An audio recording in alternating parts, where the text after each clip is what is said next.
evening, ladies as well as gentlemen. Papa Boris is back for some more Hearthstone action. I don't know what it is with Hearthstone, but I swear to God, every single arena I get offered a warrior. Still don't really want to play warriors until after they're patched and battle rage is fixed. Still don't really want to play druids, because my last druid run was emotionally scarring. I guess we're giving the shaman another run. Had a couple of shaman runs recently, both did really well. Let's see if we can recreate that magic. Alright, starting off with a rare and Alright, so Alarmobot is awful. I've tried this. I really have. I gave it my best shot. One time I actually managed to Alarmobot an Ironbark Protector into play. It was still bad. I just really didn't like it. What I really hate is the fact that the creature that gets swapped in, and this is actually not clear from the text, has summoning sickness. And it doesn't trigger battle cries. So it's like if you have battle cries, the more battle cries you have, the more bad Alarmobot is. And usually, if you really want to put a creature into play, it's better just to, you know, cast it and put it into play so it can attack the next turn. Anyway, we'll be happy to take the Cobra here. This deals with lots of different stuff and is a pain for your opponents, so at least one of those rares was good, thank goodness. Okay, gotta choose between Bloodlust and Lightning Bolt. I'm taking Lightning Bolt. Bloodlust I can do without, but Lightning Bolt kills lots of early game creatures for 1 mana. Sure, it's overloaded, and yes, that's a pain, but it's just such a good answer, I have to grab it. Speaking of which, let's take another one. Man, me and Lightning Bolts, just all day, baby, all day. Okay, here we have to pick between Silence or Shattered Sun Cleric. I'm going to take Shattered Sun Cleric. I do think it's better because you can almost always, you know, buff one of your totems. So it's rare that the ability will be wasted. And just giving things +1 to attack and sometimes +1 to health is really significant. Okay, well, here I think we have to give the nod to the Gurubashi Berserker. He dies to Shadow Word Pains. He dies to Stampeding Kodos. That's really the worst, man. You don't know pain until you've lost a Gurubashi Berserker to a Stampeding Kodo. But still, it survives Flame Strike, survives weapons, resistant to lots of different kinds of removal. It's good to have one of those in your deck. Okay, well, the Earthen Ring Farseer is really nice. It's nice to have some healing in your deck. Especially now that the Shaman Healing Totem doesn't heal anymore. But I'm not going to pass up on a 1 mana 3 damage spell. I think it's just too good to have those. Alright, well, you all know very well my love affair with Frost Elemental. 6th of the way through the draft, still no late game, other than the Gurubashi. It's really important to grab this, I think, just in case the rest of the picks are dry. Like this one. Yeah! We'll take the Bluegill Warrior here. This is basically like a 2 mana deal 2 damage, kinda, sort of.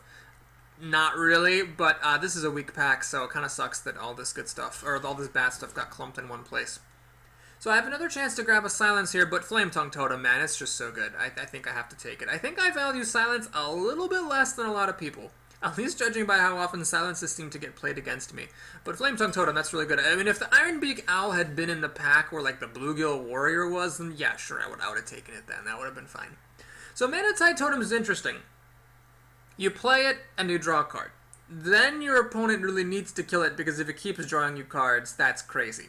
And it's actually a little bit resilient. I mean, 3 health at 3 mana. Usually there will be things on the board that can kill it, but it's decent. Now, you can take the Wild Pyromancer for kinda sorta global removal that then kills itself. But it's a pretty nice combo with Healing Totem. Because you think about it, you have the Wild Pyromancer and a Healing Totem. You cast a spell, deals 1 damage to all minions, and then the Healing Totem can heal all that damage to your minions, while the enemy minions, of course, stay damaged. And then there's the Ancient Mage for some spell power. Tough call here. I think it's the Ancient Mage or the Mana Tide Totem here for me. The Wild Pyromancer has never really thrilled me. I feel like whenever I use it, it's always like kind of hacky-dacky, and it's not really great. It's like I'm cobbling together a kind of imperfect answer. This guy, you know, if he were a 3/5, I would just pick him, no question. 2/5 is a little bit weak for 4 mana, but he's sturdy. Well, I can go for some card draw. Let's try this. I don't think I've actually played a draft with Mana Tide Totem. We'll give this a shot. I'm just never that excited by this guy. Never have my opponents played this guy and made me be like, ooh, wow. But I have been blown out by Mana Tide Totem. Like, my opponent drops it when he has board control, I can't answer it, and then it just, you know, wins him the game. Alright, so here we have a choice between the Argent Squire or the Direwolf Alpha. I do respect the Argent Squire a lot. Actually, the Argent Squire is great with the Wolf. You play the Argent Squire, then the Wolf. The Argent Squire deals 2 damage. I think, though, it's more important to have the Wolf than the Argent Squire, so I'm going to grab the Wolf here. Maybe we'll get a 1-drop later on. So here, spell damage. Man, now that this thing's been nerfed, I just never take it. We'll grab the 3-drop right there. That seems fine. Alright, so here it's between Earthshock and Ancient Brewmaster. The Ancient Brewmaster is a fantastic creature, and I am lacking for 4 drops. This is a pretty big one. Let's take, though, this opportunity to grab Silence. This Silence answers a lot of threats: Questing Adventurers, Gurubashi Berserkers, Twilight Drakes, Scarlet Crusaders. Quite a lot of stuff gets dealt with this, and at the end of the day, yeah, it's 1 damage for 1 mana. With Spell Power Totem, it can be 2 damage for 1 mana, which is totally fine. So we'll grab it here, we'll take that opportunity. Right. Well, we have a giant hole in our 4 drops, and there's really no better way to fill that than this Engine Shieldmaster, everybody's favorite 4 drop. Alright, we're getting a quality 5 mana card here. Spiteful Smith, I don't have any weapons yet, so I don't think I'll take it. It's going to be the Gurubashi or the Bloodlust. Let's get a Bloodlust. Let's make sure we have one of those. It's nice to have one. We can take another Silence here. I think I'd rather take a 2-drop here. We're actually kind of lacking. All we have is a Direwolf Alpha and the Flame Tongue. Bluegill Warrior I'm not really counting as a 2-drop most of the time. It's just going to be running in for surprise damage. So we'll grab the Amani Berserker here to get some 2-drop space filled in. Oh yes, Fire Elemental. I love these packs. Trash, Trash, Fire Elemental. Alright, let's do it. I love Dark Iron Dwarf. This is like my last draft where Lightning Bolt's just coming out the anus. Yeah, you have to take Lightning Bolt. I mean, yes, I'm missing 4 drops, but I mean, Lightning Bolt. Gotta have removal, man. Okay, so here I think the right call was going to be the Cult Master, where you need 4 drops, and this is a pretty good one. Get some cards for your creatures. Should I take a Twilight Drake? I do need 4 drops. This is basically going to be like a Chillwind Yeti most of the time. These are sort of mediocre cards. Yeah, we'll take the Twilight Drake, sure. This is a bit unfortunate. I regret taking the Bloodlust earlier. What could I have taken instead? Gurubashi Berserker. In light of this second Bloodlust, I really wish this were a Gurubashi. Now, I don't generally like to have 2 Bloodlusts in the deck, but for us, Shock, I'm really not a big fan of. We'll take another Bloodlust and hope I never draw them both at the same time. Alright, Ventricle Mercenary, I'm really lacking for late game, folks. I've got 3 cards that cost 5 mana or more, and we're almost done with the draft. So I'm going to pick this up here because I might not get more. I say that and I get more. Frostwolf Warlord for Shamans is fan-fiddly-tastic. He's huge with your totems. Oh, we're going to grab him. And, alright, so we have another chance to get a Flame Tongue Totem, which is great, but I think I'm actually going to pick up the Farseer here, get that healing. Yeah, Flame Tongue Totem is really good, but having 1 healing creature is nice, and we're getting later in the draft, so let's make sure we grab that one. Alright, we have a rare card here, Lava Burst, man. Oh, this is too good. This card is just so good. Even better than the Pint Size. Don't be fooled. Pint Size is okay now, but it's not the Wrecking Ball powerhouse it used to be. Notice I'm passing on a lot of these Wind Speakers. It's nifty, but it's just not that great. Sure, like if, you know, if I play Ventricle Mercenary and my opponent doesn't kill it, I can play Wind Speaker GG. But there are so many times, and you've seen it in my videos, where the opponent would play a Wind Speaker and it was just awful. A 3/3 for 4 is awful. So if you're not getting something Wind Fury and getting value out of that Wind Fury, it's just bad. We're going to go ahead and grab the Dark Iron Dwarf here. It's amazing. Especially, you know, considering you can buff up your totems and charge them in. Yeah, we'll take more removal. I mean, these are okay creatures, but removal is removal. Alright, well, pretty happy to see this Acolyte here for some more card draw. And, alright, we've got to pick between the Ancient Mage or the Gadsden Auctioneer. How many spells do I have? 1, 4, 5, 6, 7, 8, 9. Although, drawing card off a Bloodlust is a bit weird. So really 7 spells, that's enough to feed this thing, but you know what? I'm going to take a 4-drop. I have a little bit of a hole in the curve. This guy's got pretty bad stats, so if you're not casting spells off it, he's not great. I might regret it, but I've got the Acolyte of Pain, got the Manatide Totem. I'm not dying for card draw. We'll grab the Ancient Mage. Alright, and last pack, well, guess we'll take the Pint-Sized Summoner. This is a pretty easy one. Jesus, I saw 3 Pint-Sized Summoners that draft. I don't regret passing on 2 of them either. I mean, basically, Pint-Sized Summoner is kind of weird. If you play him on turn 2, he's fantastic. Even if he's not, or if she's not, it's a removal magnet, and your opponent will often contort himself, killing it. It's also a nice way to kind of win the mind game, because if you play a Pint-Sized Summoner, you know your opponent's going to do everything in his power to kill it. So if it doesn't die, that means that your opponent has no removal, and will need to top deck it. So that gives you useful information for the game. But, I mean, if you don't play it early on, it's just a 2/2 that often doesn't matter, and you really kind of wish that you had something else. Okay, let's go ahead and keep the Frostwolf Warlord. I'm going to make a greedy start here. I'm going to hope to get totems into play and make this guy huge in turn 5. So we'll send these guys back. We'll shoot for some of our earlier game plays, either removal or early drops. And that was horrific. Well, now I wish I had mulliganed the Frostwolf Warlord, because this is just terrible. Oh, this is beyond terrible. Holy crap, I don't have a play till turn 4. That's not good. I mean, they're good plays. Turn 4, turn 5, that's great. But making totems on turn 2 and turn 3 is a little bit nerve-wracking. Okay, Lava Burst is not the removal that I really want. First of all, it's expensive. Second of all, it's going to be overkill for like anything he'd be playing right here. So this is just bad. Now, luckily, my opponent, like me, has a slow start. If he had a fast start, like a 1-drop, a 2-drop, and a 3-drop, I just would have lost the game right there. So that's a bit scary. All right, Rock Biter, Rapid. Okay, whew. I have removal now. That's actually appropriately priced. Let's make another totem. All right, we got a taunt that could be good, but probably is going to be irrelevant. And we can start playing creatures. So my opponent and I just stared each other down. And the question is, who is going to play the better creatures? I could play the Manatide. It's a bit greedy. Okay, so if I play the Sentient Shield Master, I'm giving my opponent free reign to beef up his adventurer. He's also going to kill the Stoneclaw Totem. If I Rock Biter Weapon, I can't play anything else. Oh, I can play the Manatide Totem that I just drew. Ha, perfect. Alright, I'm going to Rock Biter myself. I'll take the 2 damage to the face. That seems perfectly fine. And we'll play Manatide Totem. Totem Army here. Let's draw a card. Alright, great. So it's already paid for itself, kind of, sort of. I mean, you really need to get 2 cards out of it for it to be good. Alright, he's going to coin something out. What's it going to be for 5 mana? Nourish. Oh, he's drawing some cards. Well, touche, sir. We are... Wait, no, he's getting crystals. What? What? He got crystals so he could shapeshift? Oh, no. That was a strategic blunder by my opponent. He should have drawn 3 cards there. Absolutely. No question about it. That was a time to draw 3 cards. So, yeah, dealing 1 damage to the Stoneclaw Totem, especially when, if I make a totem, I have a 50-50 shot of getting a healing this back. That was crazy. Okay, we're going to go ahead and drop this guy. He is a giant. This is a bit of a problem for druids. The only real good answer druids have to this is silence. Starfire deals only 5 damage. And even after the silence, this guy's still a 4/4. He's got another druid, Nourish. Oh, he's ramping up here. He's paying it. He's getting the crystals with both. I see. So he's just ramping up to tons of mana, and he's hoping to draw big stuff. Well, I hope it works for you, buddy, but I don't know, man. That seems questionable. He got to kill my Taunt Totem. Fine. And so next turn he's going to have 10 mana. He can play whatever he wants. Does he have like a Deathwing over there?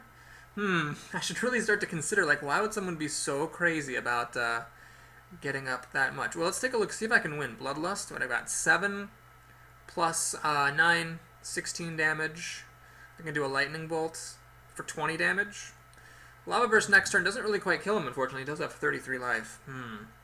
I'm actually seriously thinking he might have a Deathwing. Why would he race up to 10 mana like this? A lot of stuff is playable at 9 mana if we're talking about like legendaries and whatnot. Tricky situation here. Well, I think we're just going to hit him. We'll hold on to the Bloodlust. I'll play one more creature. I mean, I'm drawing cards off this Manatide Totem. If he does Deathwing and, you know, 2-for-1 me, it's alright, because I got a bunch of cards. So does he have the Deathwing here? I mean, is dropping all of his cards for it? That can't be right. Sure, it's a 12/12, but I guess that I would have a hard time dealing with it. That's a true fact. So he plays Deathwing, everything dies. Nope, it's not Deathwing, okay. He's got a Charger that can finally kill my Manatide Totem. Good thing he killed my Taunt Totem, huh? Alright, so I drew, like, what, 3 cards out of that? Seems good. Right, he's buffing the hell out of this thing. I think my opponent's plays were a bit questionable. Granted, I guess he didn't need to draw cards from those Nourishes, because he still has cards left over. Like, he can't even play his cards. But he might just lose here. Let's see. Bloodlust. Deal 14 plus 9 is 23. Lightning Bolt kills him. Yep. Alright, so, yeah. That was a very weird start to this arena. As always, I am going to play 2 games in the first video. And if you're enjoying how the arena's running, you can go ahead and check out the rest of the games in an upcoming video. Yonzo the Druid nourished for 2 mana so he could deal 1 damage to my Taunt Totem. That is an epic play for the ages. Anyway, very lucky. I have to admit, I got very, very lucky in that game. This just shows to show how important tempo is in Hearthstone. If my opponent, you know, had been playing stuff, he could have killed all my totems. My Frostwolf Warlord would have been tiny, and I wouldn't have gotten to play like it and my Ventricle Mercenary and just, like, you know, basically Goldfish for the win there. So it was a good game. I was lucky that my opponent had a slow start and then had a very, very weird deck. I'm not really sure how his rest of the arena is going to go for him. Someday I will play a perky priest, and that's going to be great. Hey, look at that! Johnny Karma. Wow, that's a good name. My last arena I had like Lewis and Ray, but here we got Johnny Karma. Folks, this is how you freaking name yourself, okay? Now, I'm actually going to ship back this Ancient Mage. It'd be nice to increase somewhat my odds of getting actual removal, some of my lightning bolts and rockbiter weapons and so forth. It would be nice. Ah, there we go, rockbiter weapon, great. So I can kill some stuff. It really is important against priests because they have those Northshire clerics. If you're not careful, you know, that 1/3 draw a card every time a minion is healed. It really starts to get out of control sometimes. So, if he plays that, for example, right here, I will just spend my second turn to rockbiter weapon. Yep. You may think like, oh, Boris, whatever, man, just play like a wolf. Nope, I am not going to play any freaking... I'm not even going to play Pint-Sized Summoner. Am I really not going to play Pint-Sized Summoner? This is actually... So these I wouldn't play, but Pint-Sized Summoner. So he runs in, deals the damage, heals, draws a card. It's his whole turn. What do I have then next turn? I can rockbiter weapon, play a Cobra. Yeah, okay.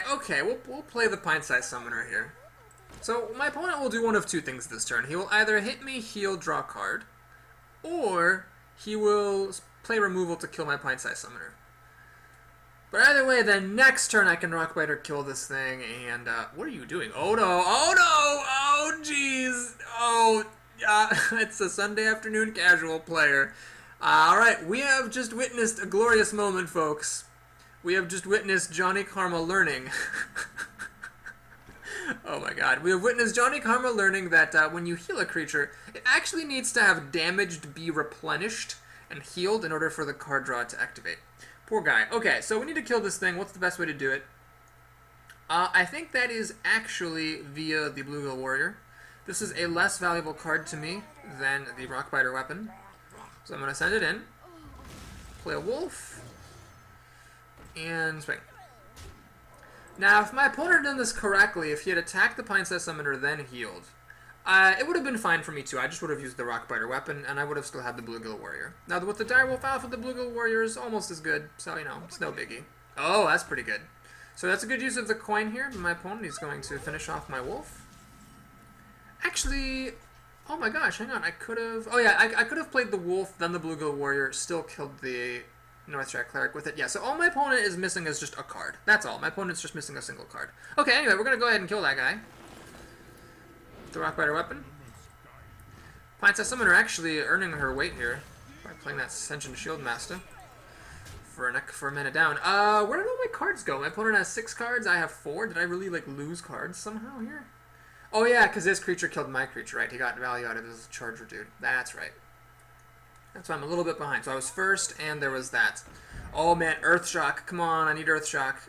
Is Earthshock going to happen? Please? Nope, not a chance. Okay, well, I could play Cult Master and run my Pint-Sized Summoner in for a card. That seems like an interesting play. I can also make a totem. Let's actually do it. I mean, why not, right? Pint-Sized Summoner's done her job. Let's pop Divine Shield for a card. Oh my god, that's so funny. Earthshock would have killed the Scarlet Crusader all by itself. Because notice, it silences a minion, so the Divine Shield goes away, then deals 1 damage.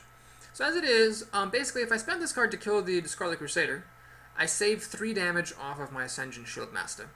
I don't really care about that. I think I'd actually rather make a totem. Healing Totem would be Ace here. No, Taunt. Okay, well, that's fine. I'm okay with that.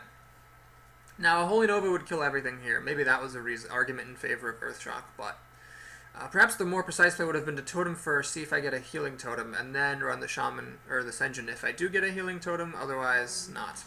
Okay, well this indicates my opponent does not have a Holy Nova, because if he did, he would surely have played it there to kill off all my stuff.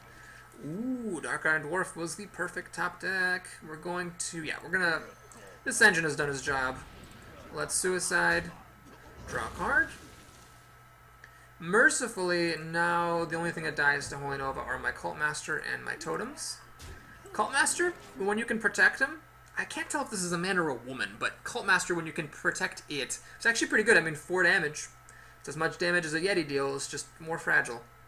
Can I win? 4, 8, 9, 9 plus 12 is, so close, not quite, 21. And there's, of course, this in my way. Alright, now I have to think very carefully about this, because can I win? Hang on. Let me just do a quick check. I can silence this to get rid of the taunt. I got 4 plus 8. 4 is 8 plus 1 is 9. 9 plus 12. Yeah, it's 21. Not quite enough to kill my opponent, sadly. What's the best way to deal with this? Well, I could, of course, run in my Totem and my Dark Iron Dwarf, just to brute force my way through, and draw 2 cards in the process. That seems like a pretty good plan. Yeah, I think we'll do that. So we're going to make a Totem.